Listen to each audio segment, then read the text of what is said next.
to sub-forum. Our Chinese friends, are you ready? Time is up. Let's start the first sub-forum on public health.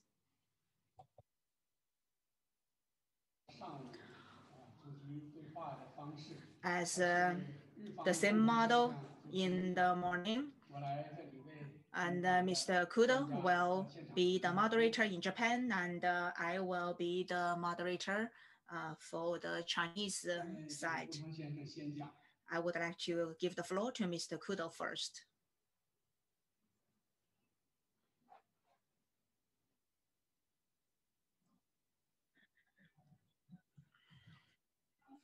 The first breakout session in the afternoon focuses on the COVID-19. Let's engage in exchange and a discussion. The infectious disease has a bearing on our health and life. However, this issue has become a political issue. Globally, we should share experiences and engage in collaboration, but we failed to do that. China has been rather successful, and Japan is also doing fine. We would like to share appearances from the respective side and pool our wisdom. Today, for this sub-forum, we find the most fittest panelists that work together to realize the goals and the purpose set for this breakout session. It's a pity that we see some resurgence of COVID in Japan. The government is very busy.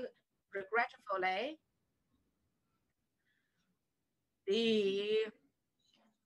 Mr. Nikishima, who is in charge of responding to the COVID, who has planned to attend the forum, is unable to join us. However, we have other experts could participate in that discussion.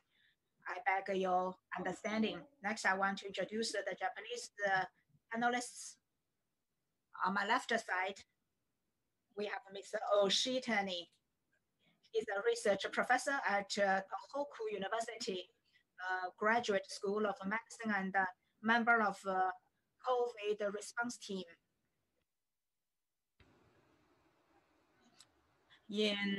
Is one of the persons in charge of the response to COVID. Next one is Mr. Kadoishi. He's a professor of Jochiya University. Sorry, you are not seeing the right image. This one is Oshitani. The next one is Mr. Katori. Is served as a director in the Ministry of Health and served as ambassador in Uzbekistan. He just come back on my right side. We have Sahara, and he's a government official in the Ministry of Health, in charge of health. He's not a specialist, he's an officer. However, he is also a background of a doctor, a physician. We also have Madame Takuma. She will join us video link. She's a professor of Tokyo Metropolitan University. So we have 4 panelists from Japan. Now I would like to give the floor to Mr. Gao to introduce Chinese panelists. According to the order as laid out in the pamphlet, First, we have Madame Margaret Chan. She was the former Director General of WHO, and she is a founding member of the Vanke School of Public Health at Tsinghua University. We also have a Deputy Secretary General of NDRC, Mr. Su Wei. Due to the need to fight the COVID, Mr. Gao Fu, who is the director of the CDC, he will only join us via the video link. Also, we have Chief Epidemiologist of the CDC, Mr. Wu Zunyou, followed by Professor Zhang Weiwei. He's a professor at Fudan University, and she also joins us online. Good afternoon, Professor Zhang. We also have the Dean of the Department of Global Health, the School of Public Health from Peking University, Mr. Zheng Zhijie. I'm Gao Hong from the Chinese Association for the Japanese Studies in the CAGS. Now I would like to give the floor to Mr. Kudo. Mr. Gao, with regard to the issue at hand, may I give the floor to our Chinese friends first? We have a tight schedule. We also made some small adjustments. Given Mr. Gao Fu is very busy, I would like to give him the floor first. In fighting the COVID, Mr. Gao has been in the fight from the beginning, and in Japan, experts and private citizens that want to learn about experience as well as ideas for future collaboration. Mr. Gao, would you please talk from that line? So we will first have speeches, 5 minutes for each speaker, followed with discussion. I hope you could understand such an arrangement. Good afternoon. Good afternoon. My name is Gao Fu. I heard that you want me to brief you about our fight against the COVID and the Sino-Japan collaboration. We are facing this pandemic. China has been doing very well in fighting the COVID.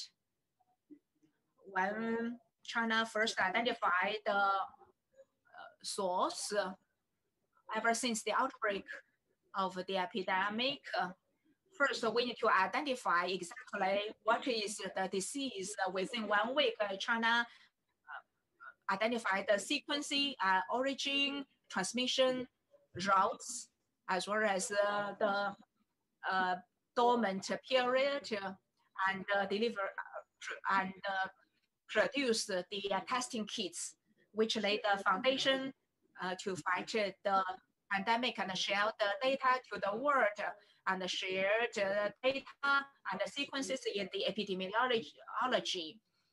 And we started to work on the vaccine. Chinese government adopted the open, transparent, and responsible strategy to fight the COVID. The vaccine program initiated rapidly in international collaboration with Japan, with ROK, with the world in terms of the data sharing. China is doing very well, and soon Chinese government decided to initiate the most strict lockdown in Wuhan. Looking back, it's very hard to have the citywide lockdown, but that was the right call. Due to the lockdown policy by April 8th, the number of cases reduced to 0. That's how China 连他们 in Northeast China 北京新发地 in 乌鲁木齐新疆 in Kashgar 青岛大连 such local outbreaks was very well contained. I believe that's an important experience from China. Of course, the disease is quite unique. It's very cunning. It's very sly. It's a very foxy disease. There are a lot of scientific questions and issues to be investigated. That's why it's become a pandemic. China was not able to contain it within China. We hope that going forward, we could engage in good collaboration. With regard to collaboration with Japan and other countries in the world, during the pandemic, Chinese public health, thanks to its strengthening the community level public health. That's the key to strengthen the local community capabilities. The healthcare reforms in the last few years, we prioritize the strengthening the community level capability. And the strong community level public health, thanks to Chinese institutions, we have disease control institutions. The CDC could cover both vertically and horizontally. So to establish a joint disease prevention and control, that's how we could contain the pandemic after 11 months. We can see this methodology is effective. Now, 2 days ago, I had a meeting with the colleagues in the EU and the UK to debrief what is the experience from China. I recommended that we should go back to the community level to contain it at the community level. I said, don't give up, go back to the community level.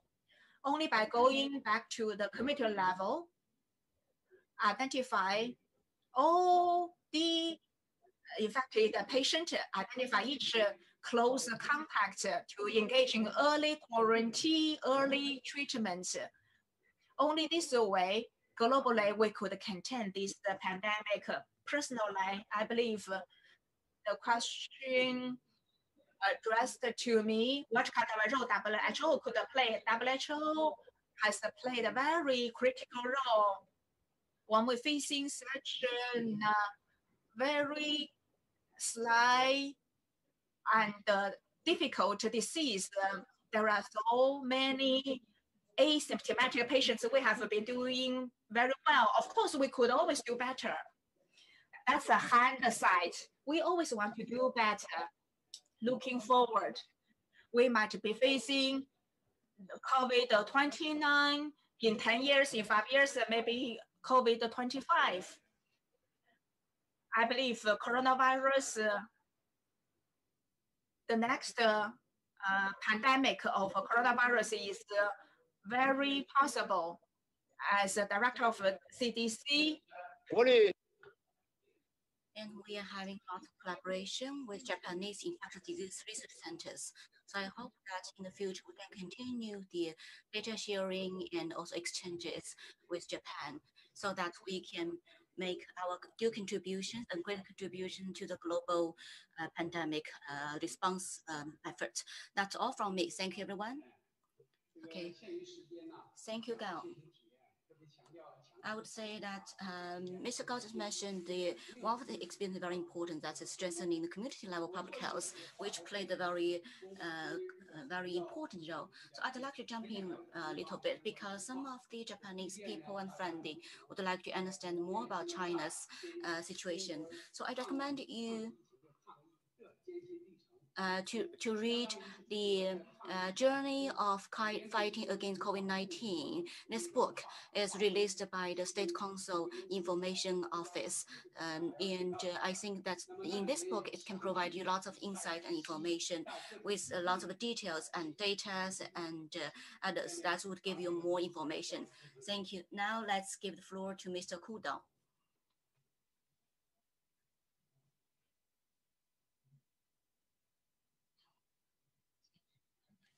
Okay. Now, let's ask Mr. Oshitani. Okay, I'm Oshitani. Good afternoon, everyone. I come from the Tohoku University. I'd like to introduce you about Japan's pandemic and what kind of measures we have been taking to respond. In Japan, earliest time is the 15th of January, we found the first case who returned from China. And then after February, we have seen lots of more cases. Some of them are connected to the Chinese tourists. And then in the end of January, Wuhan of China has already taken lots of very strong measures, like lockdown in Wuhan. So we do have those status. But in Japan, due to different systems of the public health and COVID response system that is different from China. So we cannot take very hard and harsh measures like lockdown of the cities. So since February 15th, we have released a guideline of the COVID response in which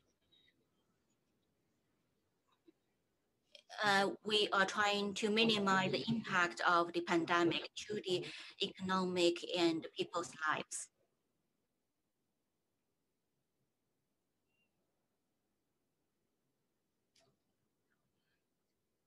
So starting from March, let's comparing that to SARS. I would say that COVID-19 is quite hard to fight against. But even against this kind of background, we being still to take measures just like what we did for SARS. That is to say that we need to minimize the spreading. We call it cluster in Japan. So for those super spreaders, we need to control them and minimize their spreading to other peoples. That is our main efforts in February. And so we focused on the collective infections in February. And through this kind of strategy, it's kind of helped us to better control the COVID. And starting from March, we have some of infectious cases, like imported from China, but that was under well controlled. But later, then we had imported cases from other countries like Southeast Asia. Then we had resurgence and outbreaks. So we had emergency declaration from the government. But although it's a declaration released by government, but that is not mandatory. So people still can go outside freely and restaurants can still open. So this is like a self-discipline. In Japan, we call it like this. Then in the middle of May, the pandemic situation being eased. And at the end of the May, the such declaration has been removed. But after June, then there were more increasing cases in big cities. So from April to August, the total infected numbers have been increasing. But although that way we didn't take any other round of emergency declaration. So for those busy and bustling commercial street areas, we had adopted some active response measures. So by the end of August, our control was quite good. But when we enter into October, then we see more cases. So this kind of cluster, this kind of rapid emergence infection cases has been increasing, which happened in April, but right now the second surge is more complicated. It's also because of the reason of the climate, the seasonal change, because the temperatures are dropping, so people are spending more time indoors. Currently, I would say that the pandemic is still spreading. So how we can overcome this kind of difficulties? We are asking this question every day. And like Minister Nishimura and other officials in the relevant regards are all making efforts for addressing this issue. Japan has never had any like large scale response just like China did for SARS and others. So when we had this sudden onslaught of COVID-19, then the general public, they have better information, they are better informed, they have knowledge of how to protect themselves. So now winter comes, so how we can do to safely safely complete the winter time, that is also a challenge. Okay, thank you. That's Japan has been relatively good handling the COVID-19. Now let's give the floor back to the Chinese side.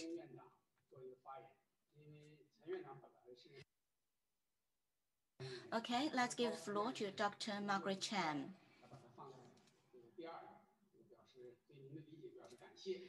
Thank you. We are also changing some orders of speakers. So as we mentioned that winter is coming, so the Northern Hemisphere is entering into winter. So let's give the floor to Dr. Margaret Chan to give a speech. Thank you. First of all, I'm very glad to be invited to this forum. Respect Mr. Gao Hong, Mr. Kudo, and many friends, both old and new. Good afternoon. I'm very delighted to join this forum to talk with you. First,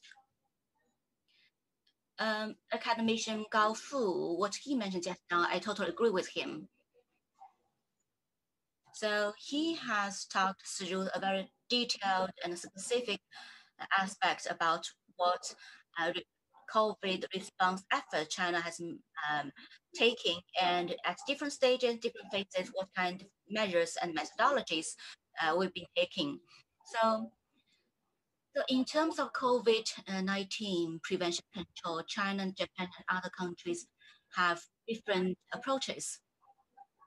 As academician Gao Fu mentioned, and also Mr. Oshitani is my old friend. He also mentioned about Japanese approaches.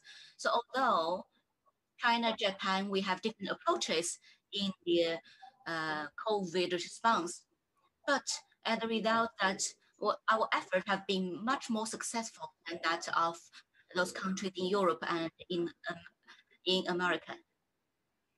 Why? Because Asian people, Chinese people, and Japanese people have experienced that in the past. So we understand the importance of wearing a mask.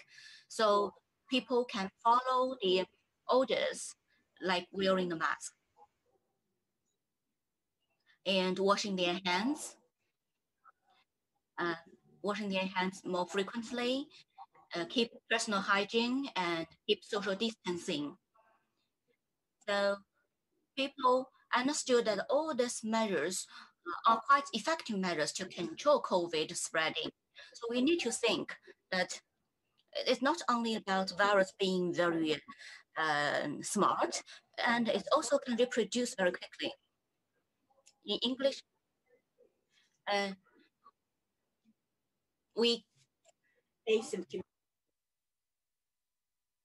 and also the virus can lead to asymptomatic cases. So therefore, surveillance, we need to do early surveillance and early testing as early as possible, early isolation, contact tracing, all these are very important measures. So By now, we are almost having like 1 year. We haven't we haven't put the COVID behind us. Why? Because we haven't had any safe and effective vaccines yet. We still need to look at the data of the third phase of the trials of those vaccines to see whether those vaccines can be widely distributed. And under this kind of situation, the only reliable message is about public hygiene system, public health system, and also the capability of the public health system to see whether we can identify those patients and infected cases as early as possible. And then we can offer testing as early as possible to see whether they be infected or not. So those are very important issues, important aspects. And I feel strongly about the experts, what they just said. So I'd like to say a few suggestions. The first, the winter is coming, and those respiratory diseases will be booming usually in winter. So therefore, I advise that people can have the flu vaccines as soon as possible, avoiding crowds and keep social distance. And washing their hands, wearing masks, avoid crowdings. And once the effective and safe vaccines being produced, then we need to get vaccinated to reduce the risk. And second, China has been doing very well for the pandemic response. Why? Because our past experience helped us, which is that if we cannot put the pandemic under control, then people would have confidence and they're reluctant to going outside to spend, to consume, and not go to shopping, not go to traveling. Then if people don't do that, the public reluctant to do that, then there's no hope for the economy, right? So that's why we need to control the pandemic as soon as possible. That is the precondition of everything else. And now since the winter is coming, what kind of measures and approach we can take? Then third is when we have vaccine, we need to get more population being vaccinated. In November 15th, I have heard a very good news. That is the Regional Comprehensive Economic Partnership Agreement was successfully signed. The RCEP is successfully signed. I think RCEP will inject new impetus and sending a very good signal for the regional and global economic recovery, that we need new impetus and new vitality to go back on the recovery. I have worked in WHO for so many years. Then WHO is one of the special agency and the United Nations, and there are other international organization platform and the UN. So international organization, international cooperation takes people traveling to different regions and then having collaboration as possible. Such as the 2014 Ebola public health crisis in West Africa and the 2015 agreement on sustainable development goals. Then in 2016, the Paris Agreement was signed. So all these are very good successful practices and cases. So COVID-19 is another alternative example that requires global collaboration. Why? I can say this very frankly that United States, we hope that US can lead other countries to deal with the COVID-19 by joining hands. I withdrawing the US makes it possible for the COVID-19 to take advantage and harm so many people. We need to leverage the multilateralism. Japan and China, as always, we need to steadfastly support multilateralism in dealing with international issues.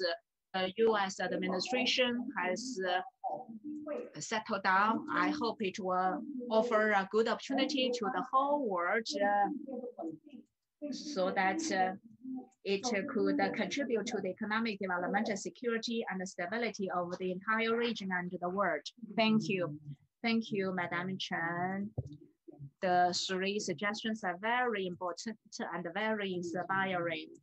Next, I would like to give the floor back to Mr. Kudo. Thank you. I echo the three recommendations shared by Madam Chen. Moving on, I would like to give the floor to the next speaker from the Japanese side. And good afternoon. I'm from the Ministry of Health, and I'm the Mr. Sahara. Firstly, I want to say some comments on the Japanese approach in responding to the COVID compared to Europe and America. Japan has been doing quite well. We can agree with such an evaluation. However, there are confirmed cases and increasingly there are more severe cases, and the suppliers has once again become very tight. Facing such difficulties, we need to overcome the challenges. That's the current status. For example, the inpatients, the hospitalized patients, and 140,000 people, and the health insurance, they have underlying diseases. That's why they are now staying in the hospitals or other facilities. Therapies, for example, what are the medications to provide to these patients? How can we diagnose and provide the treatment? Compared to April, the mortality rate has decreased significantly. That's a good news.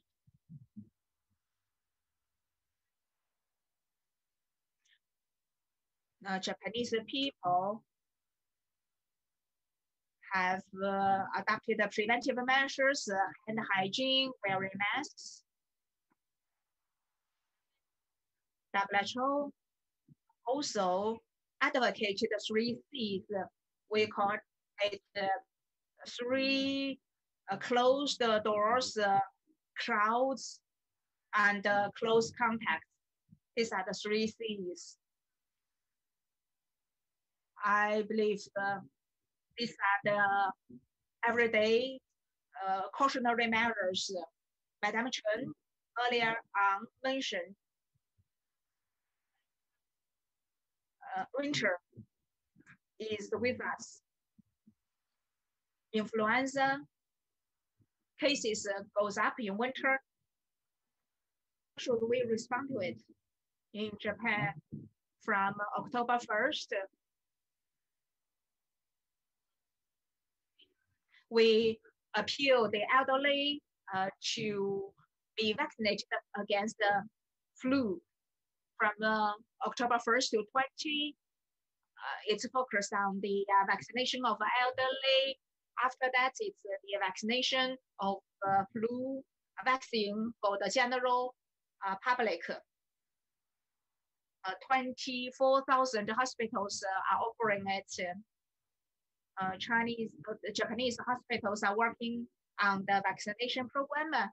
Compared to China, Japan is a small country, but we have 24,000 hospitals that are engaged in the vaccination program. Another important point is how can we secure vaccine against the COVID? Vaccine could reduce the risk to minimize the risks posed by the disease and reduce the burden of the health sector and stabilize our society and economy. COVID vaccine is of vital importance. In the first half of next year, we hope that we could have enough vaccine to vaccinize the whole society. With regard to the vaccine, it does not mean that so long as Japan has a vaccine, it's fine. We are part of the COVAX program. That is a multilateral program to jointly procure vaccines, including support to developing countries so that we could jointly share the vaccine. I will stop here. Thank you. Thank you. Let's give the floor back to the Chinese side. Thank you, Mr. Kudo. Next, I would like to give the floor to the Deputy Secretary General of NDRC, Mr. Su Wei. Distinguished guests, good afternoon. I'm very happy to have the opportunity to share my views on the real political economy and containing the pandemic. Pandemic has been the most severe pandemic in the last century. It's very difficult to contain it. It's a global public health emergency which poses a great threat to human life and safety and a great shock to the world economy. Today, we are gathered virtually. It's of great significance. Since the outbreak, China and Japan had engaged in collaboration to fight the pandemic and overcome the difficulties. And lands apart, skies shared. The peoples of the two countries have supported and helped each other and demonstrating profound friendship. Also, we have collaborated to resume work and production. Despite the impact of the pandemic, economic and trade collaboration between China and Japan as a whole has maintained a good momentum, showing strong economic resilience and great potential going forward. The economies of the two countries is recovering, which also contributes to the economic recovery of the world. I want to make 2 points. Number one, China succeeded in containing the pandemic. The moderator had said that we have released a white paper on the fight against the COVID with details how China responded to the pandemic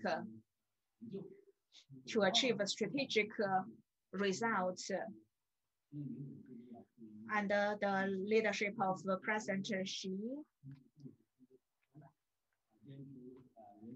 and we abided by the principle of people's life first and adopted effective measures. All these measures helped us to contain the pandemic. We say that we have a people's war against the COVID. In about 1 month, we initially contained the pandemic. So in 2 months, we were able to contain the daily new cases to that single digits. That thanks to very decisive measures. As the time goes on, we made one local victory after another. On top of that, and that's how we fought the COVID. On the other side, we also need to resume the work and the production. If we solely focus on the COVID, if we cannot reopen the economy, our efforts could not be sustained. For China, one important experience is that to attach equal importance to the fight against the COVID and to recover the economy, we first need to resume work and production. Now we call it reopening of the economy so that it could provide a solid material foundation for the fight against the COVID. We could learn from each other in this regard.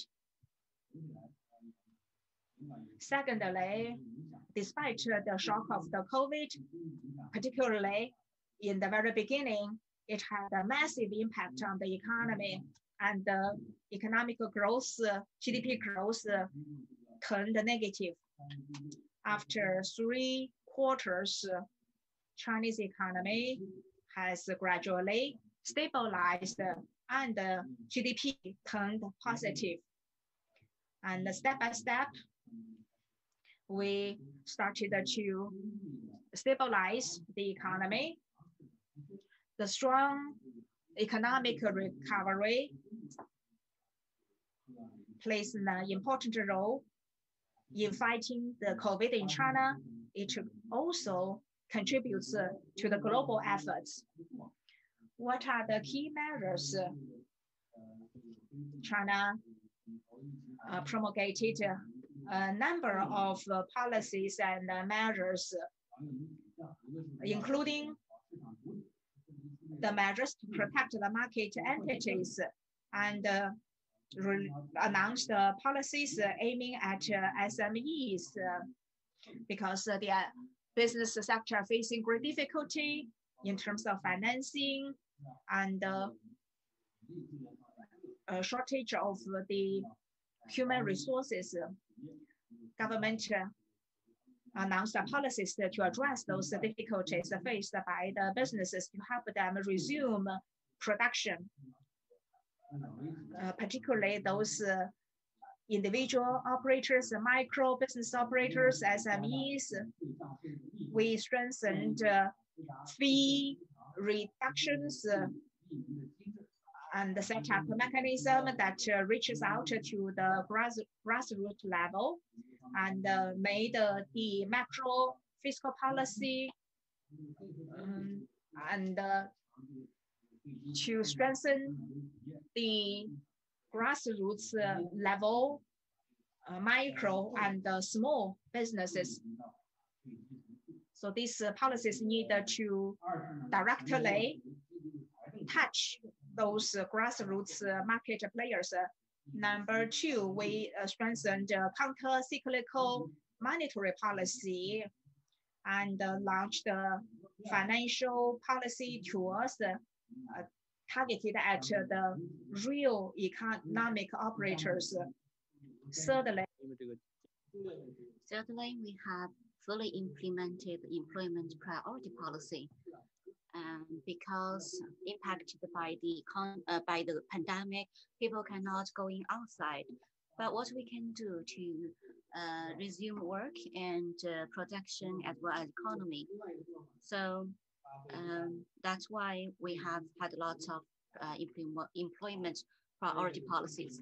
And besides that, we also have implemented enterprise support programs and taking advantage of our huge domestic market to boost the economy. And additionally, we are opening to the outside world more. So we have the dividend from that. And the pandemic would be a long-term issue. It will come and goes. So therefore, as the next step, it's important to understand how we can handling the pandemic response efforts in a normal and long-term period. And what kind of coordination mechanisms we should put in place that are important. And so therefore, we'd like to have more exchanges on our experiences for countries with other countries, including Japan, to help each other. So in difficulty, we should even more united and enhance our solidarity. So that's all from me. Thank you, everyone. Thank you, Mr. Su Wei. And okay, and Mr. Su Wei's time is just up, although he's a little bit exceeded the 5-minute time, but I allowed him to do that. Okay, then let's give the floor to the Japanese side. Okay, thank you. Let's give the floor to Mr. Katori from Japan. I am in Sophia University of Japan. I'm Katori. In the past 3 years, I was ambassador to the Azerbaijan. And then prior to that, I worked together with Mr. Sahara in the Ministry of Health, Labor and Welfare. And today we have so many experts in the medical field. From my experience, I'm more like a policy perspective. So when in the Ministry of Health, Labor and Welfare, I was in charge of policies of medical, public health, and others. So during the COVID-19 period, China, Japan are okay, as well as Vietnam. So all these Asian countries, we are doing pretty well, generally. And in contrast, in US, there are more than 12 million confirmed cases. And for the European country, their confirmed cases are more than 1 million. So compared to them, we are doing quite good. Our confirmed cases is only 2 digits. So we'd like to share our experience to the countries in the world, which is very important. And on the other hand, infectious diseases, from the infectious diseases and human history, if we review back of that, we can see in 1918, the Spanish flu was available, and over 10 million people, millions people were infected. And we just say that this COVID-19 is unseen in the past century. That's true. Although in this COVID pandemic that we will go through a lot, but ultimately we will overcome it and get out of it. And so in summary, I would say that our enemy is the infectious disease. There are so many uncertain unknowns. For example, so before we didn't take any mandatory measures, but we still overcome some challenges. So in the meantime, promoting economy, we all face different issues and challenges. China and ROK, they are doing very good so far. But as time goes on, as people are moving more freely and more frequently, then can we guarantee a resurgence or another tide, another wave of COVID-19 globally? Therefore, human beings have conquered SARS and one other diseases in the past, which is the chickenpox.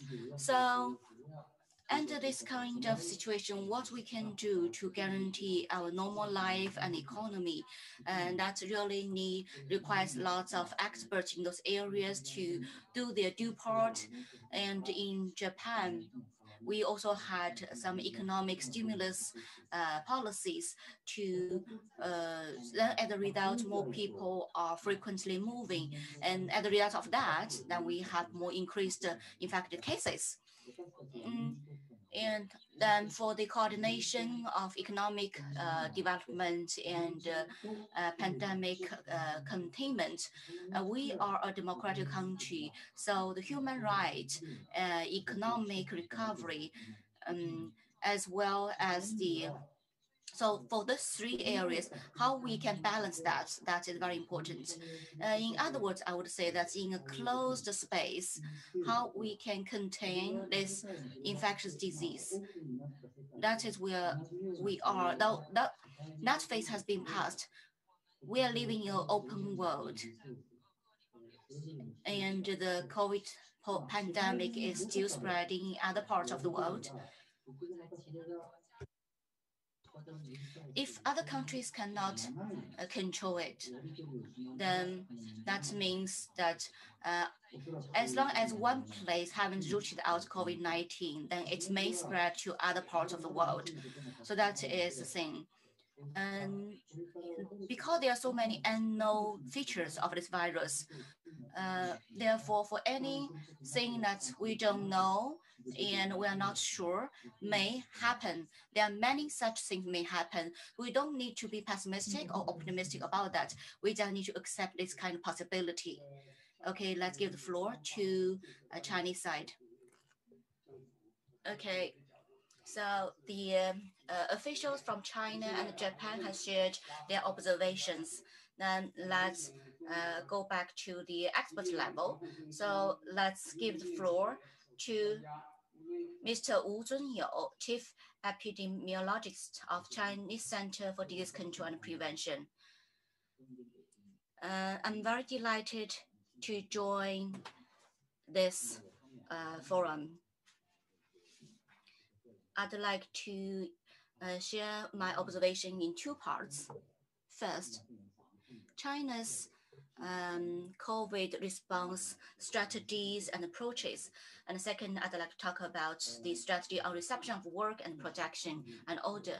So since we have contained the virus in Wuhan, China is still have seen some resurgence. We actually had multiple resurgence in multiple locations in China, but China has taken immediate measures to control that and contain the pandemic successfully. So far, the accumulated reported confirmed cases in China is less than 10,000. And it's the result of several aspects. First one, fighting the pandemic is like having a battle.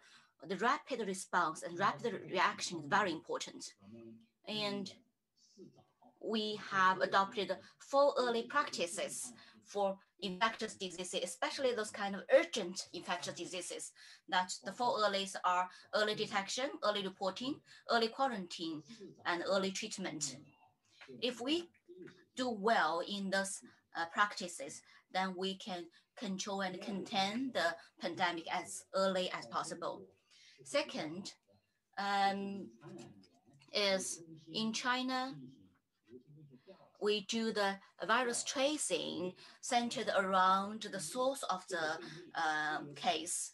So who is the original source and who this case spread to? So we need to do this kind of tracing.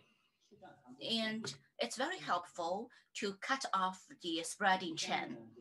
And third, the NAT, nucleic acid testing.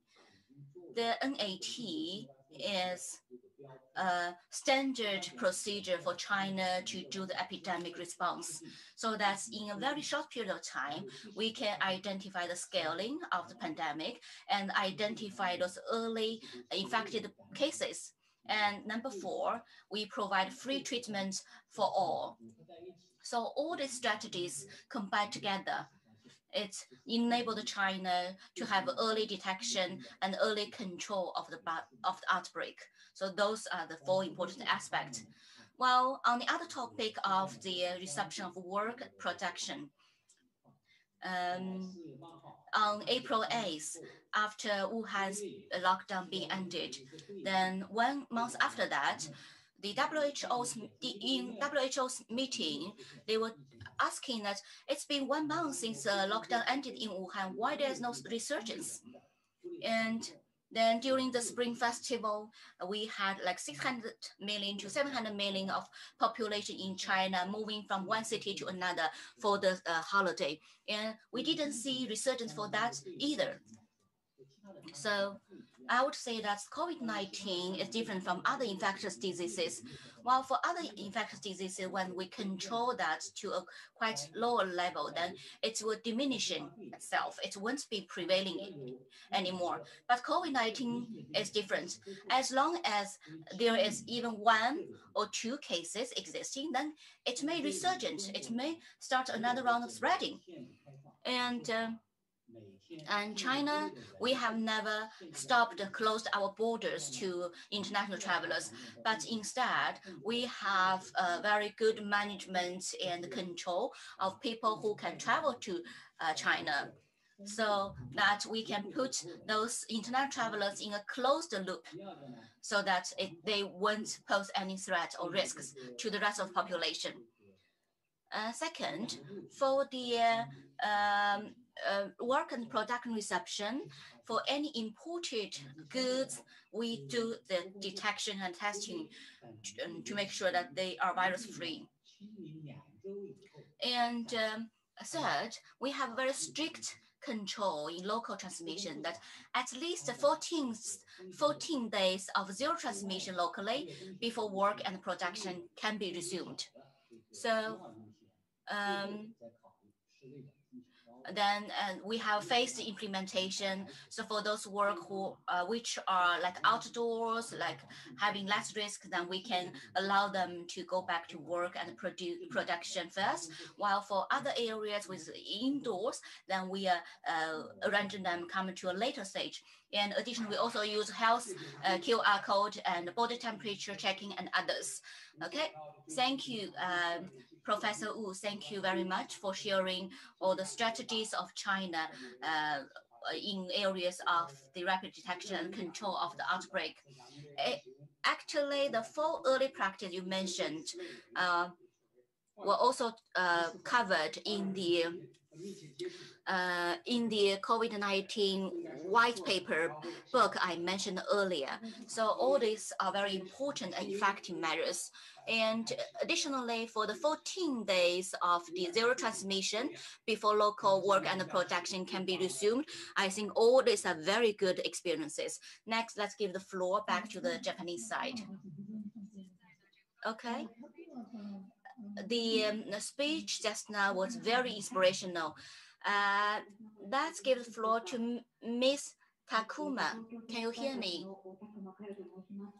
I come from Tokyo Metropolitan University. I'm Takuma. Thank you very much for the organizers to the invitation. My major was the global health management. So I'd like to share with you about my observations from this perspective. And China and Japan, we should have lots of cooperations in following 3 aspects. First one, to contain the virus, we need to have an equitable distribution of vaccine. So the important vaccine has already been discussed by all the experts before me. And now we are still in the R&D phase of the vaccine. But when it comes to the time of using, we need to have collaboration to have equitable distribution. We have made some demonstration with a U.S. hospital, 200,000 doses of vaccine, whether it's provided to developed countries or equitably distributed, 2 billion doses. If it's only for the 2 billion to the developed countries compared to the equitable distribution, the number of patients would increase 200 times. Another NGO in Japan said that if developed countries monopolize the vaccine, it would result in a global economic recession. From such studies, we can see that for limited number of vaccine, if only the developed country who can afford it to monopolize it does not work, it should be equitably distributed across the world so that we could contain the COVID at an early date at the large scale. Also, COVAX, sponsored by WHO, we hope it could proceed smoothly. However, WHO is in shortage of funding. On top of this program, they might only procure 500 million doses of vaccine, and the price of a vaccine is another issue of concern. WHO meeting held in the middle of this month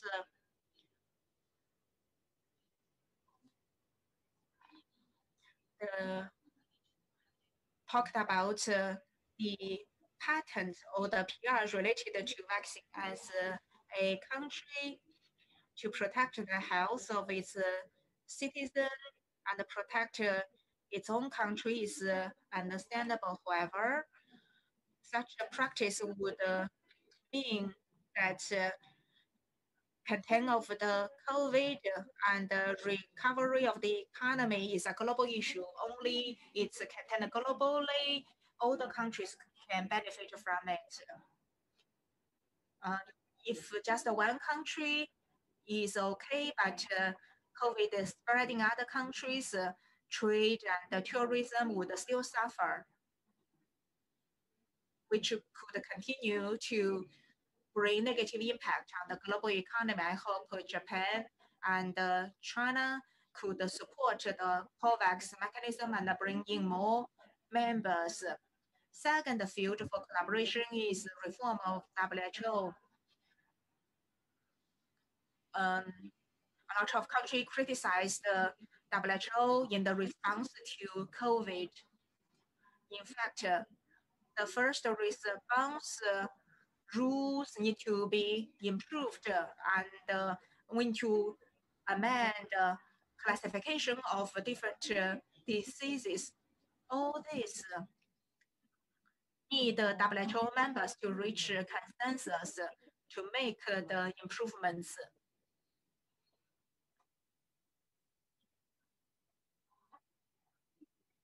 We need to collaborate to improve such regimes globally. Also in Asia Pacific, we could establish a framework, including in the past in EU, the regional infectious disease response and control. We see more countries adopt a more active attitude. In Europe, they have a regional framework.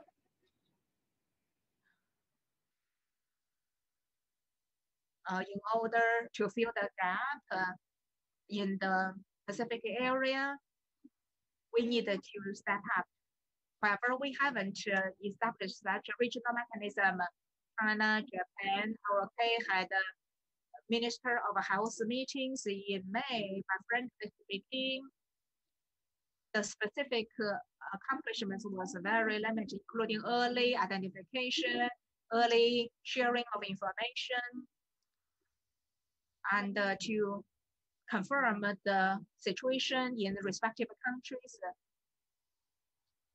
and set up a surveillance framework. All these efforts are indispensable. Japan and China should take the lead in this regard. That's all from my side. Let's give the floor back to the Chinese side. Thank you. We still have two panelists. First, I would like to give the floor to Mr. Zhang Wenwei from Fudan University. Thank you, Mr. Gao. Good afternoon. I'm very honored and pleased to have the opportunity to participate in this forum. I'm a scholar of the politics. I want to talk about China-Japan ROK economic collaboration and talk about also the human rights. This COVID-19, like any great pandemics in the history, may change the course of human history. The pandemic has a profound impact on China, Japan, and Korea, on the entire East Asian region.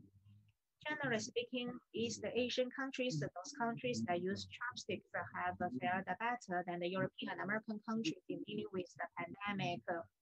The emergence of the COVID in Japan, we are very concerned. I believe Japan will be able to overcome the difficulties and cope with it. Second, the economic relation between China and Japan, ROK, is interconnected and interdependent, which has been attenuated by the supply chain disruptions caused by the pandemic. For example, of the approximately 70,000 Japanese companies that invest in the world, half of them are in China. And we see a lot of disruption. Thirdly, the pandemic has changed the state of globalization and strengthened the regionalization. The regionalization of the world, we see the European bloc, North American bloc, the Eastern Asian bloc. Now, China, thanks to its institutional strength, we have successfully responded with the pandemic, and its economy has recovered. This year, we expect that China would contribute 30% to the world economy. ASEAN in this process has become the largest trading partner to China in fighting the COVID-19. The three countries of China, Japan, and ROK helped each other, and ASEAN has played an important role. ASEAN offered us a valuable platform for non-official communications for China and Japan. Number 4, the Western Belt free trade areas involving Asia, for example, North America free trade area, they disregard East Asian countries. That's an unbalanced economic system. RCEP has changed the situation, means the Asian countries are able to independently promote regional cooperation. And RCEP, RCEP didn't forget India. However, India could join later. And the pandemic has provided new opportunities for economic integration. The three countries of China, Japan, and Korea had wanted to create an FTA, but there are other power that has interfered and set us back. We believe the Japan and ROK take the historical opportunity in signing the RCEP. That's great news for all the Asian countries within the RCEP. We could realize to a certain extent China, Japan, Korea free trade area. Number 6, I hope that on top of RCEP, we could continue the negotiation of China, Japan, ROK FTA. We already have a basic framework. And for the first time, China and Japan has reached the agreement for bilateral tariff concession, which is a historical breakthrough. And we would make the China-Japan ROK FTA a RCEP plus. Next year, we will hold a new round of China-Japan economic dialogue. We hope that the RCEP could come into force at an early date and to promote the negotiation progress of the China-Japan ROK FTA. MGI, McKinsey Global Institute, released a report on the future of Asia, arguing that the rise of Asia is not cyclical, it's not temporary, but structural, and we believe the century of Asia is ahead of us. I believe this China-Japan ROK would work together to facilitate the early arrival of the Asian century. Japanese friend talked about the human rights in the fight against the COVID. I also want to make some comments. In China, we believe human life is of paramount importance. So we put people's life at the top. It's above economic and commercial interests. That's why China is doing better than Europe and US, because they put economy and commerce first, and the different human rights when to make it balanced, the interest, the rights of a group of people and other groups need to balance. In the lockdown of Wuhan, many people criticize China. There is violence or violation of the human rights. Now we can see that by such a kind of lockdown is for the protection of the whole people. Of course, Wuhan people sacrificed a lot, but ultimately it helped China to win the battle against the COVID. In the last week of May, in the epidemiological journal, there was a paper described the history. And in the Western countries, they criticize the human rights in China. The editor-in-chief said that Chinese scientists' paper, you got the information. We tried to win 2 months time for you to deal with the COVID. I believe that there is a lot for the Western countries to reflect on their response to the COVID, including the response in the human rights sector. Thank you, Mr. Zhang Wei. From the academic perspective, you shared with us China-Japan ROK collaboration, as well as human rights issue that is of concern to our friends in other countries.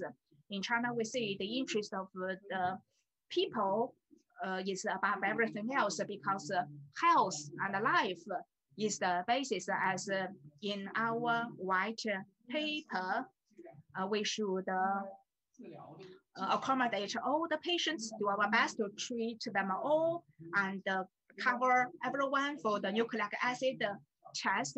And for those that should be quarantined, should all be quarantined in order to protect the human rights, the rights to the health for all the people. Next, I would like to give the floor to Professor Zheng Zhijie from Beijing University.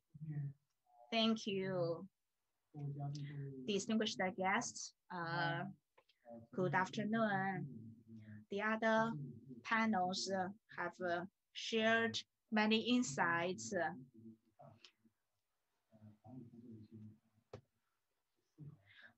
Their ideas and observations on the fight against the COVID. I want to share with you my personal observations from 4 aspects, particularly with regard to the Sino-Japan collaboration. In 2003, my background is epidemiology study.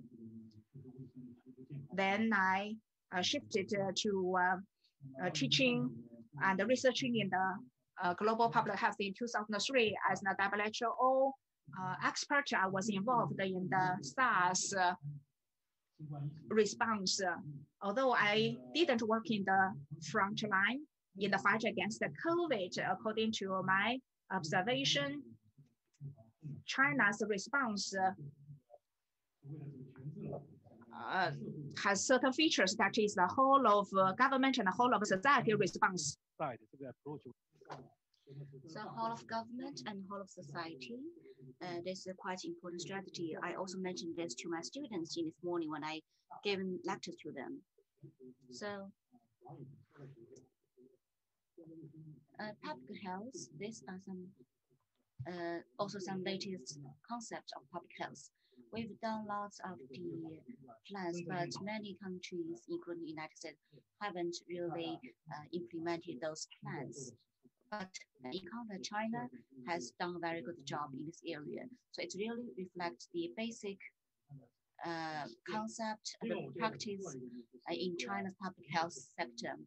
Additionally, I think the leadership, in terms of leadership, how they can enhance the leadership from all around the world, whether from government level or community level, is also very important. That is one of the other important experience for China's successful experience.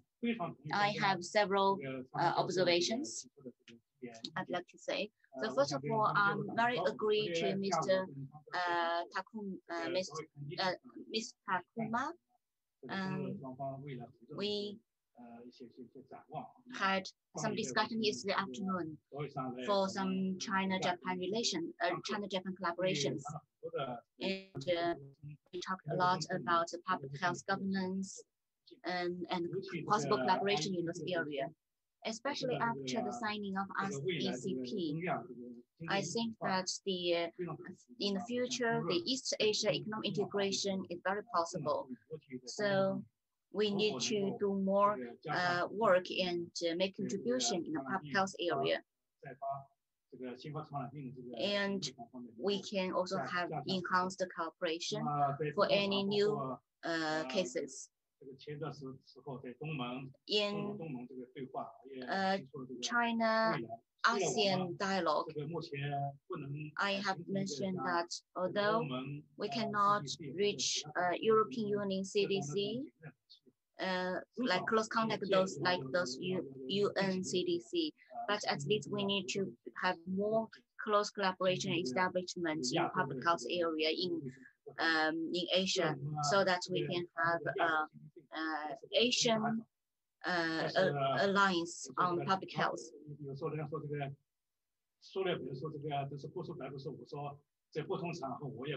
And also, I'd like to call for China, Japan, and other countries to start to think to have more close collaboration on the public health areas, especially under the economic integration. Second, I'd like to talk about the reform of WHO. We need to have more cooperation on this regard, especially for the amendment to the international health regulations. Because this COVID-19 has actually exposed so many issues. Professor Takuma just mentioned earlier that it is not easy for one country to do that. So collaboration is very important.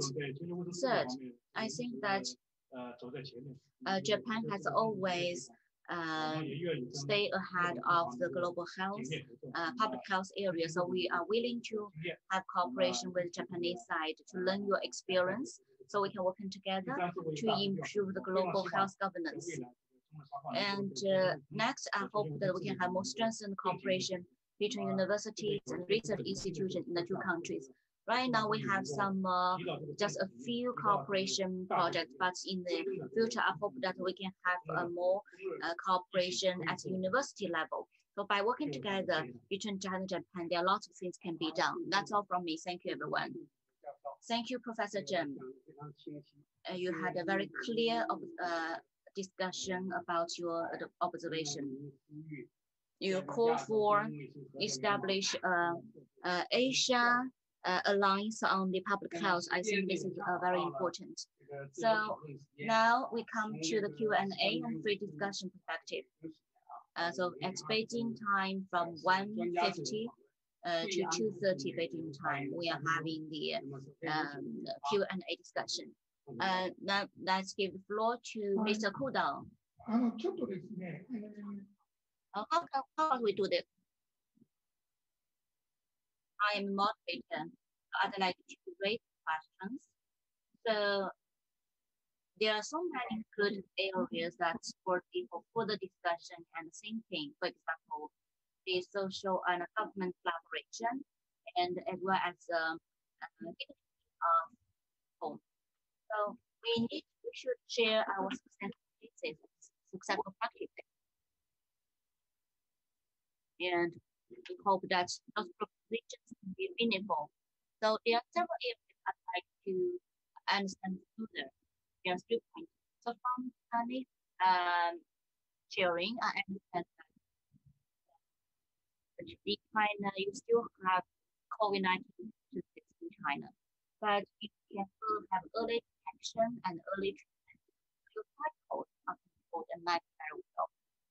China, once you find and identify patient, the will be isolated and but here people are cases number of cases still increasing. So will China have some lockdown of the city in the future, or you think they don't need to go to that now and everything is under control?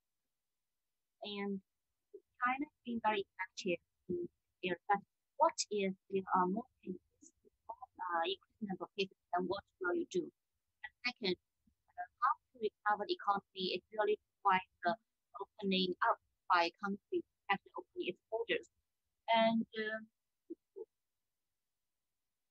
it's has already mentioned that in a closer place, if there are international conflicts, how do you manage that? China's approach to that is allowing internationals coming to China to the closer space. Can we do that? Do you allow that? Or how do we make the balance between the economic recovery as well as the COVID control? So right now you are like controlled opening up for your borders. What you plan in the future opening up your borders? Additionally, I have suggestion to decide that experts in Japan find that the Oshitani said Japan is looking for tracing the source of the infection and cut off from the but China is late, so that's why China has so many wide testing for their NAT testing, and so in this area, my Japanese fellow countrymen, what do you think about that? So anyone from Japanese side, do you have any questions? If not, then we'd like to have Chinese side to respond to my comments first. Any other question or comment from Japanese experts?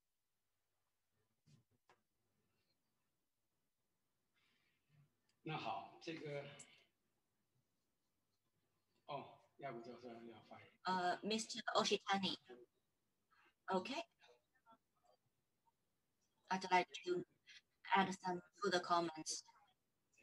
Globally, the Northern Hemisphere is entering into the winter, so the total number of infected cases is increasing. In January this year, when the epidemic was expanding, then China was entering into the Spring Festival. So that's why, as a result, there were more cases. But a few months later, China will have its another Spring Festival. So what China will do to tackle this holiday? This is something actually similar for Japanese side to think how we can embrace the winter and how we can do a better job in the COVID control and response. And so what Chinese side think about that? That's one of my questions. Thank you. If there's no comment from Japanese side, then we'd like to give you responses for the question from Mr. Kudo and Mr. Oshitani. And okay, we'd like to give the floor to Ms. Margaret Chen first. I just opened my mic. I'd like to talk into English first. 可以。OK， 可以，有英文翻译。亚古先生问的问题很重要。I will tell you my experience in Beijing. I spent almost 3 months in Tsinghua University. As a person coming from outside, how does China manage control of the epidemic without lockdown? This is one thing we can learn from China. And this is also the problem in Hong Kong right now. How can we test all people as many as possible and bring it to 0 cases. Once you have arrived at the testing, every individual has a health code. The health code will enable you to move around within Beijing. And of course, when I was staying in Beijing, I also visited Shenzhen. And it's because I was in good health, and the only thing that can indicate you are in good health is the health code, which require us to renew on a daily basis. And China is very successful in doing what I call a two-pronged strategy. The two-pronged strategy is control of the epidemic as a new normal without lockdown. And the second thing is orderly return to business activity, including travels. And we have seen pictures of thousands and thousands of Chinese visiting scenic spots during the national holiday. And there was not a single case of COVID-19 after that. So it is important for us to learn the details of how China is implementing this precision and two-pronged strategy without lockdown. Thank you.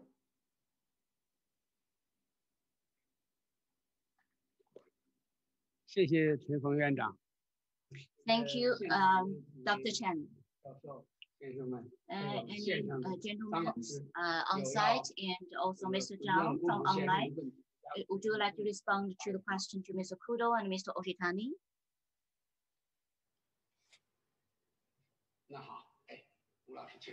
Okay, Mr. Wu.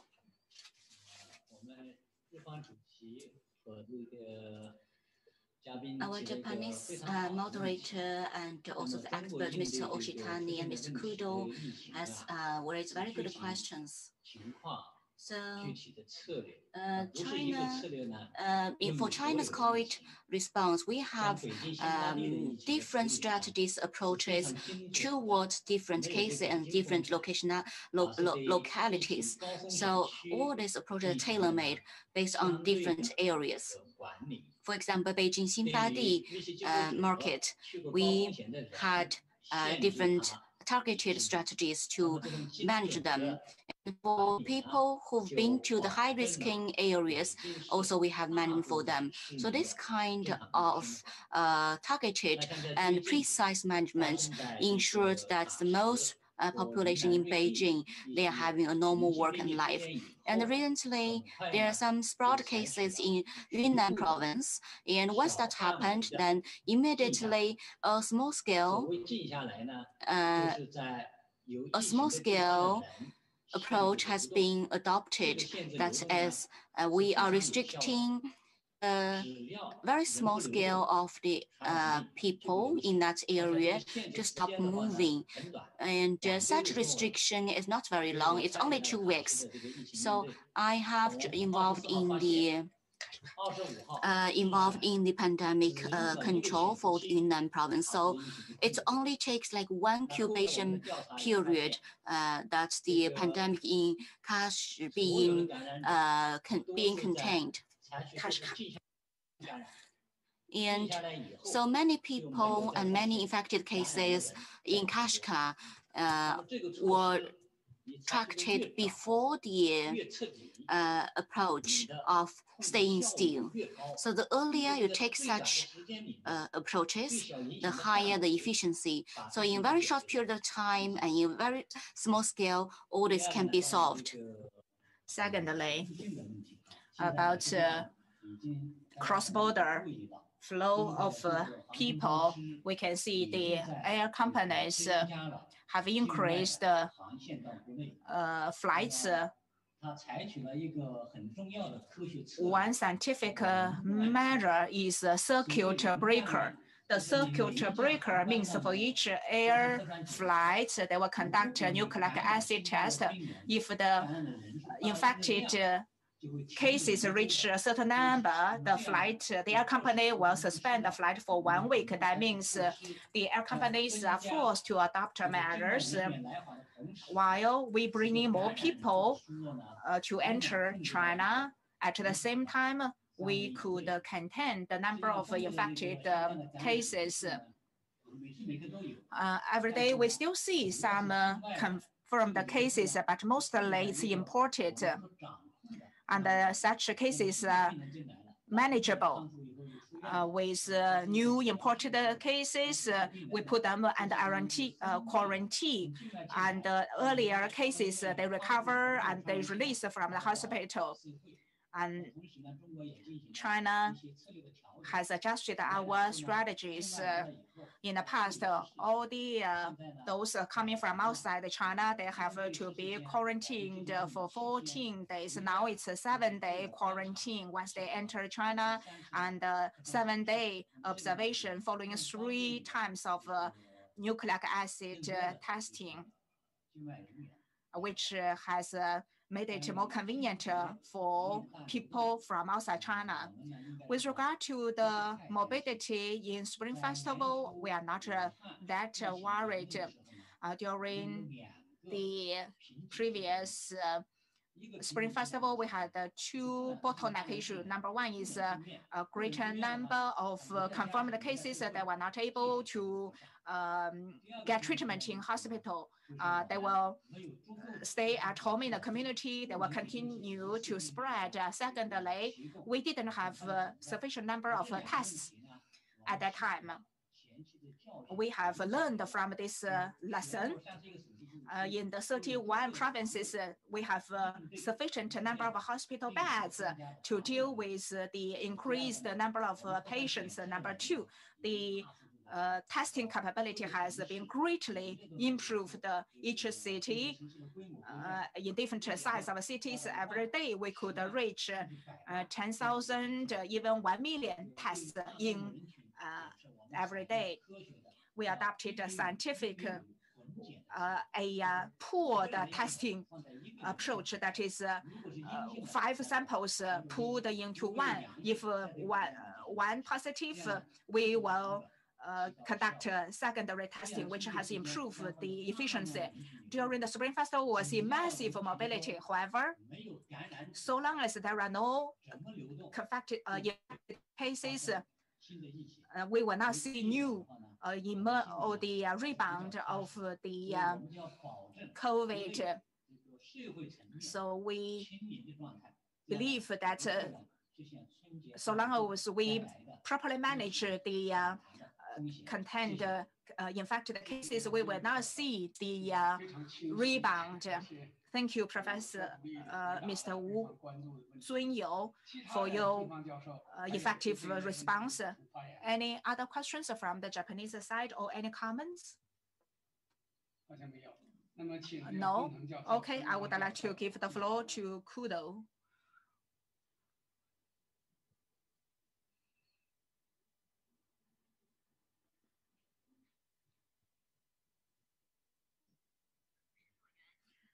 And thank you.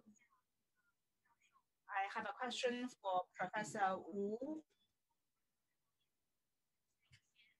I'm Sahara. My question is, in China, sometimes you see isolated cases.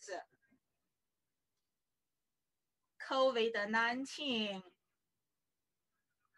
they are asymptomatic patients. That is very tricky. In China,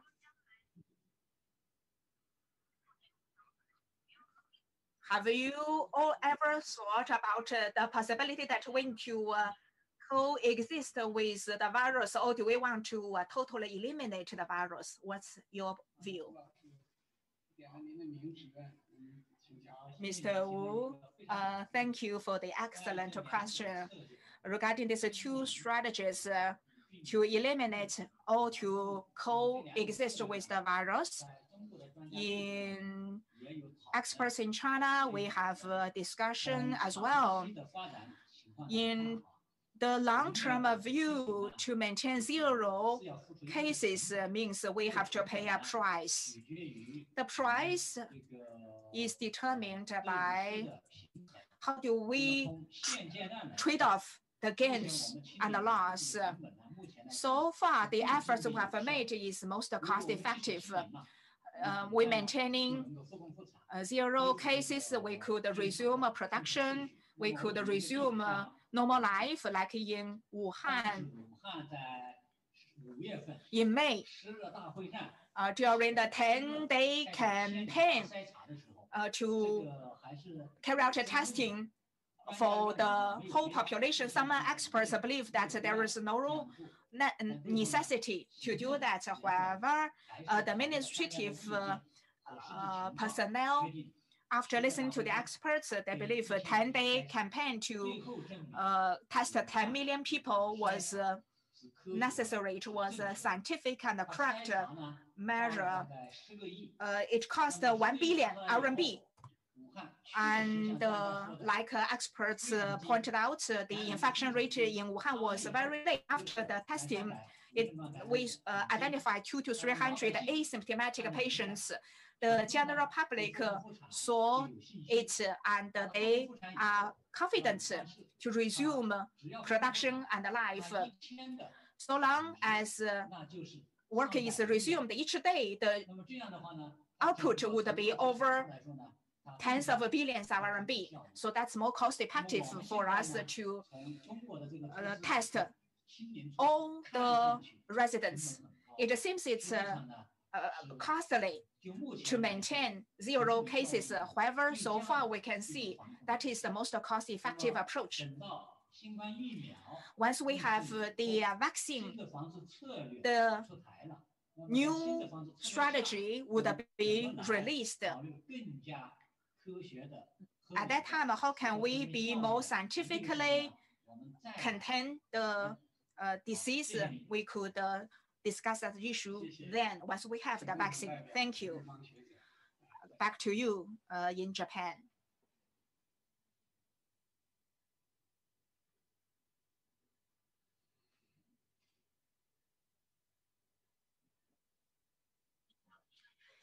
Thank you.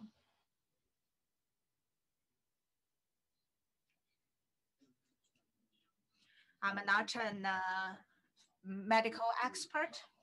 However, I learned that the Chinese government adopted some strategies, which is quite remarkable. Let's shift our view.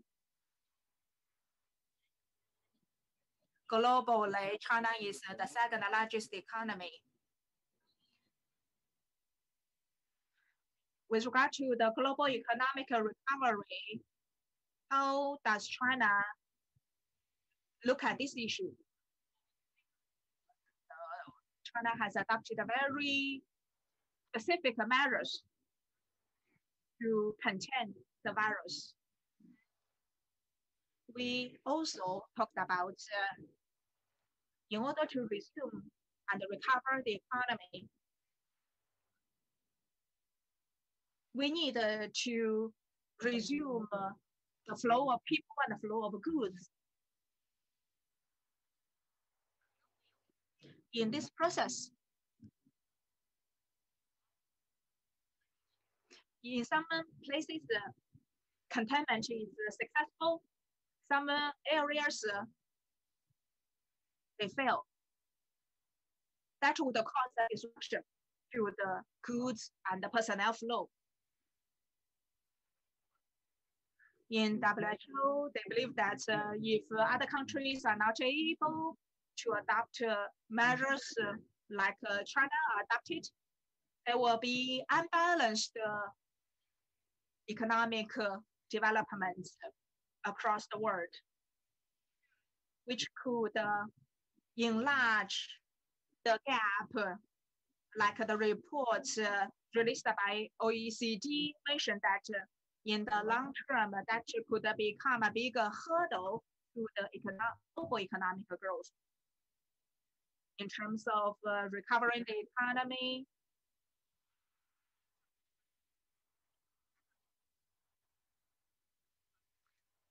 the global response to the COVID and the global strategy need more contribution from China as well. Also, I would like to solicit your comments in this regard.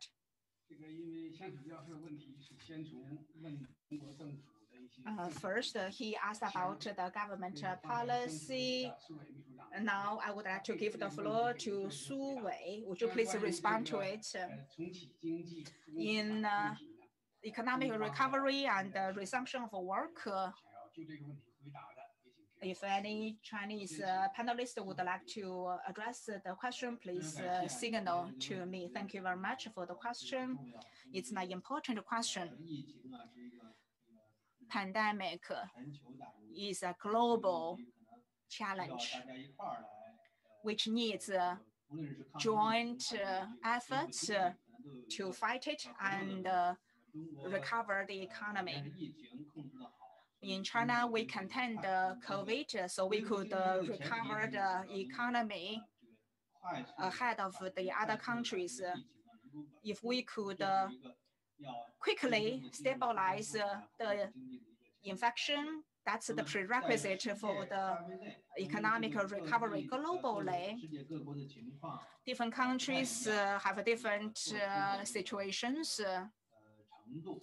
They adopted different measures.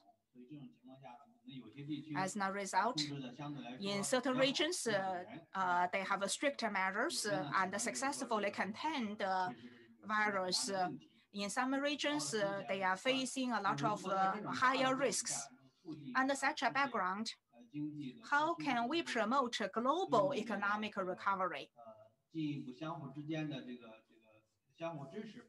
We need mutual help and support not to disrupt the supply chain and the value chain.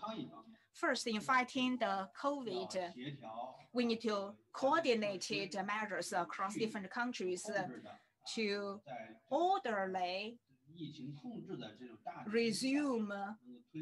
resumption of work and flow of personnel, flow of goods, and the prerequisite that the COVID is under control. That is vital for the global economy.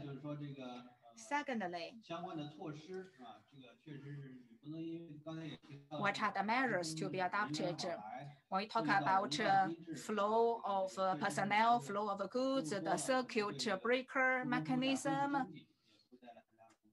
otherwise it will have a big impact on the economy. We need a regional communication and collaboration. In order to promote economic collaboration and exchanges, China has released certain measures. For example, the fast track with certain countries so that essential personnel under the prerequisite that under tight control of the virus, we could resume such personnel exchange. Globally, how should we coordinate the virus containment? I would like to give the floor to medical experts or public health experts. Thank you, Mr. Su Wei. Madam Chen, would you like to share your insights? Yes. I would like to respond to this question and share my experience. First, look back at the infectious history, I would say that newly infectious cases and newly infected diseases will definitely come back. We just don't know when. Therefore, each country needs to be ready for that. Second, I'd like to talk about different ways of prevention and control. And for this kind of new diseases, none of us have any immunity inside of us. So therefore, we need to look at different countries based on your own systems and political systems and features to take effective measures. Mr. Wu Zhunyou just mentioned that before, in the early days, before we have the vaccine, what we can do, what kind of approaches measures we can adopt. So for the economic recovery, I have already mentioned that the controlling and containment of epidemic is first for the economic recovery, because without it being contained, you don't have capability to recover your economy. So therefore, how we can control the epidemic in a new normal and under that condition to resume the economic work in an orderly fashion. So I won't go into details for that. And the later stage, when we have the vaccines, this is something very good. But once vaccines are available, the key is vaccination or not. If the without 70% of population being vaccinated, then there is no herd immunity yet. So that's a very important issue. Third, we need to understand the features of the virus. Infectious diseases by nature is repeatedly will be repeated. Therefore, sporadic cases will definitely happen. So the key is whether you can use your experiences, adopt the suitable measures and approaches to fight against the virus.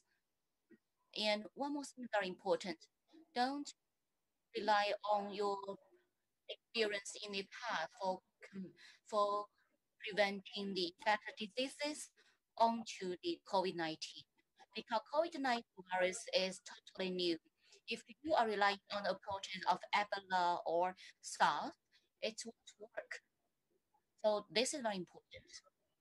Lastly, I'd like to say about a few words about human rights. My observation is that a few countries, besides a few countries, most countries, they didn't really leverage in a better way about their public health laws. Why I'm saying so? Because in 2003, I was in Hong Kong to manage and control SARS. And back then, there was a very good experience I'd like to share with you. Back then, because all the hospitals, they don't have the isolation facilities.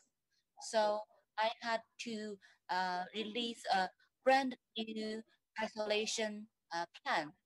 So the first person I talked to this outside of government was the most experienced and most influential lawyer in Hong Kong on human rights. So I have explained to him or her in very details that human rights are not being restricted. The personal individual rights versus the right of the public, which one is more important? So in other words, if in order to protect the safety of the public, then sometimes the individual rights can be contained or restricted in a short period of time.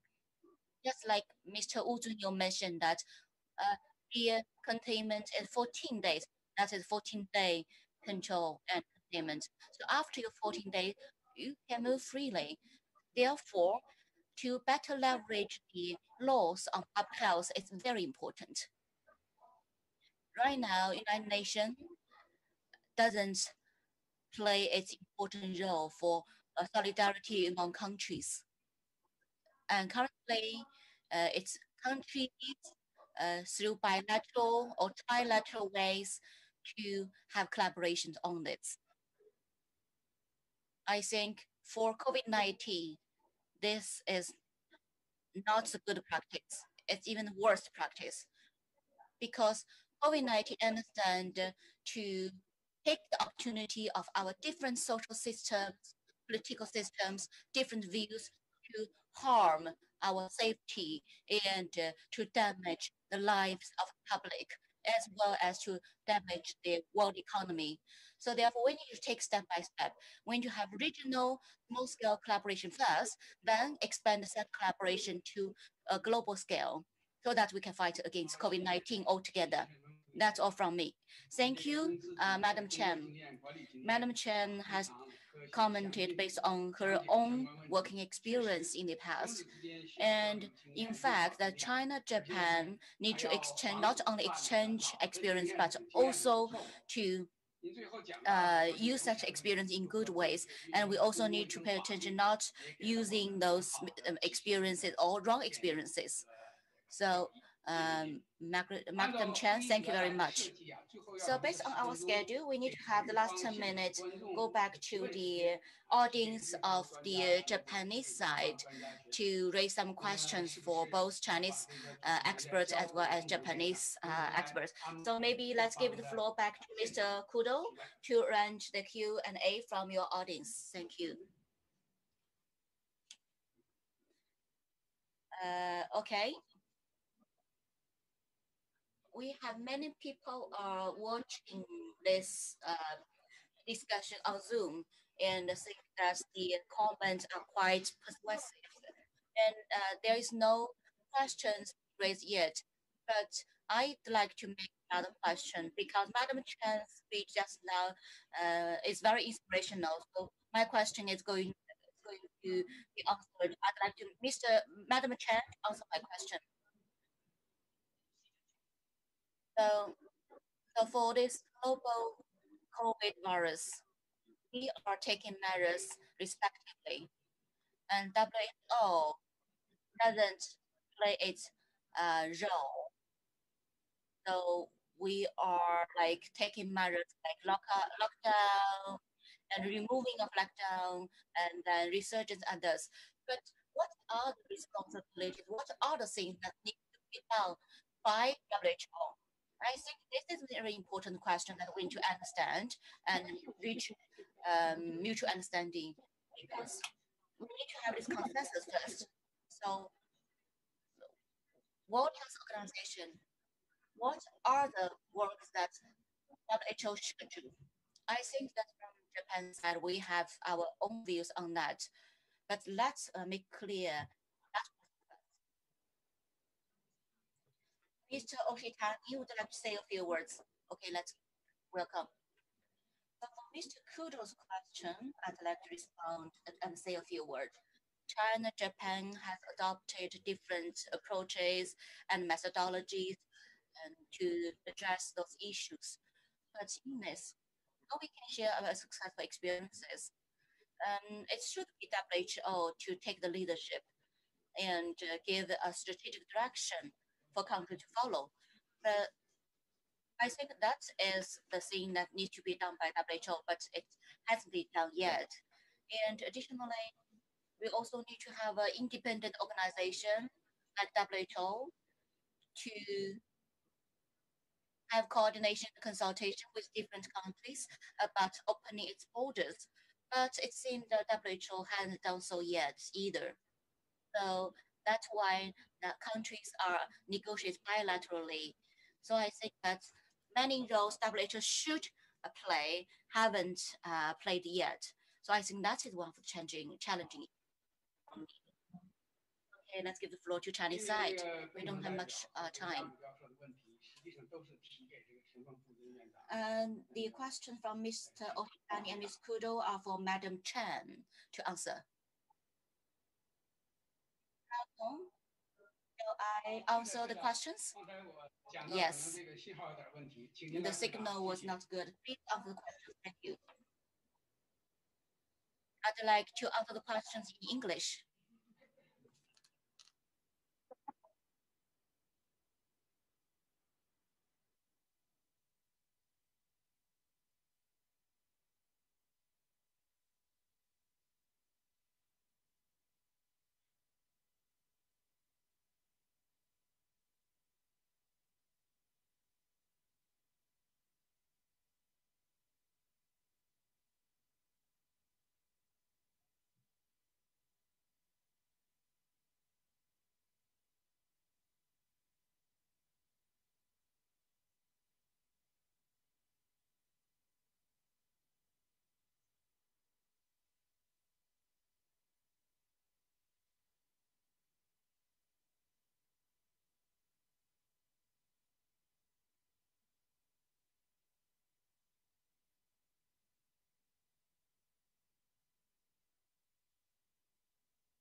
that was responsible for 负责 setting up a 设立 UN-wide 联合 coordination 国范 mechanism. 围内的一个协调机制的这样一个为数不多的重要的国家。 That was after the 那么那是2014在 Ebola outbreak. 2014埃博拉疫情爆发之后的事情。 Japan and a few other 日 countries 本和其他几个为数不多的国 really 家 helped 真的 WHO and 帮 the 非 entire 常真正 UN 的帮到 to 了 come up with a WHO 和联 UN-wide 合国来 coordination 达成了这 mechanism. 个联合国范围内的这样一个协调机制。 Other than WHO was 那么 working alone 所以除了 in this WHO 自己的工作之外 COVID-19 呢， crisis, 在这个新冠疫情的危机当中， I want to ask the 我 big 想 question. 问一个很重要的大问题： What have the other parts of the United 那 Nations 么联合 done? 国的其他的这些机构都做了什么呢？ We need to ask this 我 question 们必须要问 ourselves. 这个问题，我们需要问自己这个问题。 WHO cannot coordinate all sectors. 没有办法协调 WHO is 所 only 有的机构， coordinating the health 它 sector. 只能协调的是公共卫生领域这一个领域。 Because COVID-19 touches 您 every sector.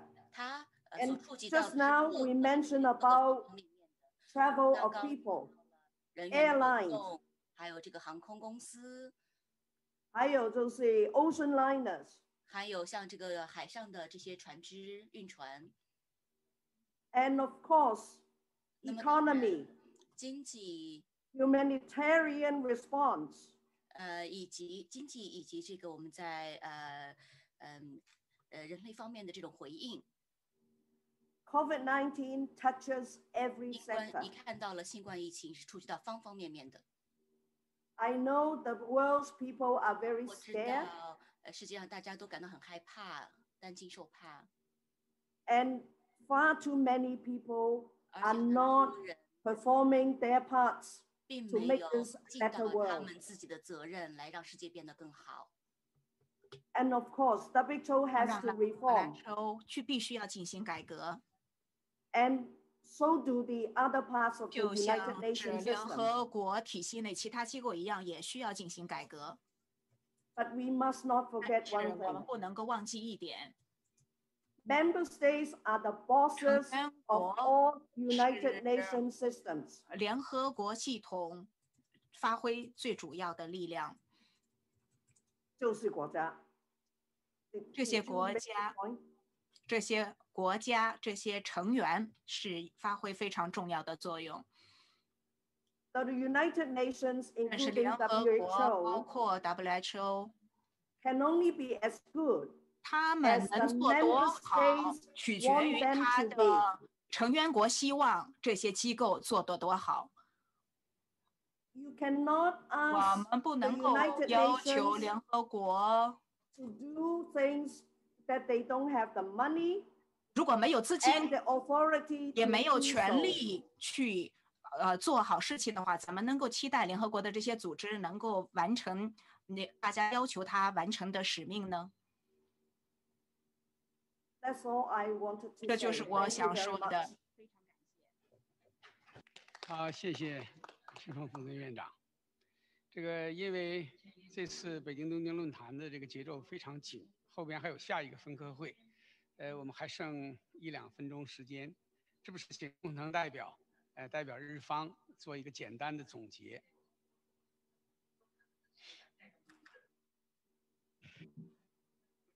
好的。The discussion, I believe, is an excellent discussion. Madam Chen and his points have been very well received. The global system, global governance in different aspects. We are thinking about a global coordination. It's easy to say when it fails. All the countries have to rely on itself. China and Japan, we need to collaborate better through international collaboration. We need to make changes. Following your remarks, I believe the responses adopted in China is very orderly based upon good theoretical discussion. Based upon that, likewise in Japan, developed its strategy based upon the insights from the experts, but we need to reflect upon it. From today's discussion, we have learned a lot more than what we have expected. I would like to thank China in your collaboration in facilitating the exchanges going forward. We believe we will have a more productive and a more fruitful collaboration. Thank you, Mr. Hudo, for your excellent points. Before we wrap up, I want to say to engage in collaboration between China and Japan to tackle the COVID and resume work and recovery and the economy. There is a lot for us to do. I believe there are other opportunities for the experts to sit down virtually or offline to engage in further discussion. Thank you very much. That's the end of this sub-forum. 誠にありがとうございました。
のセッションを行います。今日のさっきの大丈夫？はい。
这个做法是事先经过秘书处进行过沟通协调的，所以我们这个同意这个做法。那么如果工藤先生没有其他的更多补充的话，那就按这个方式进行。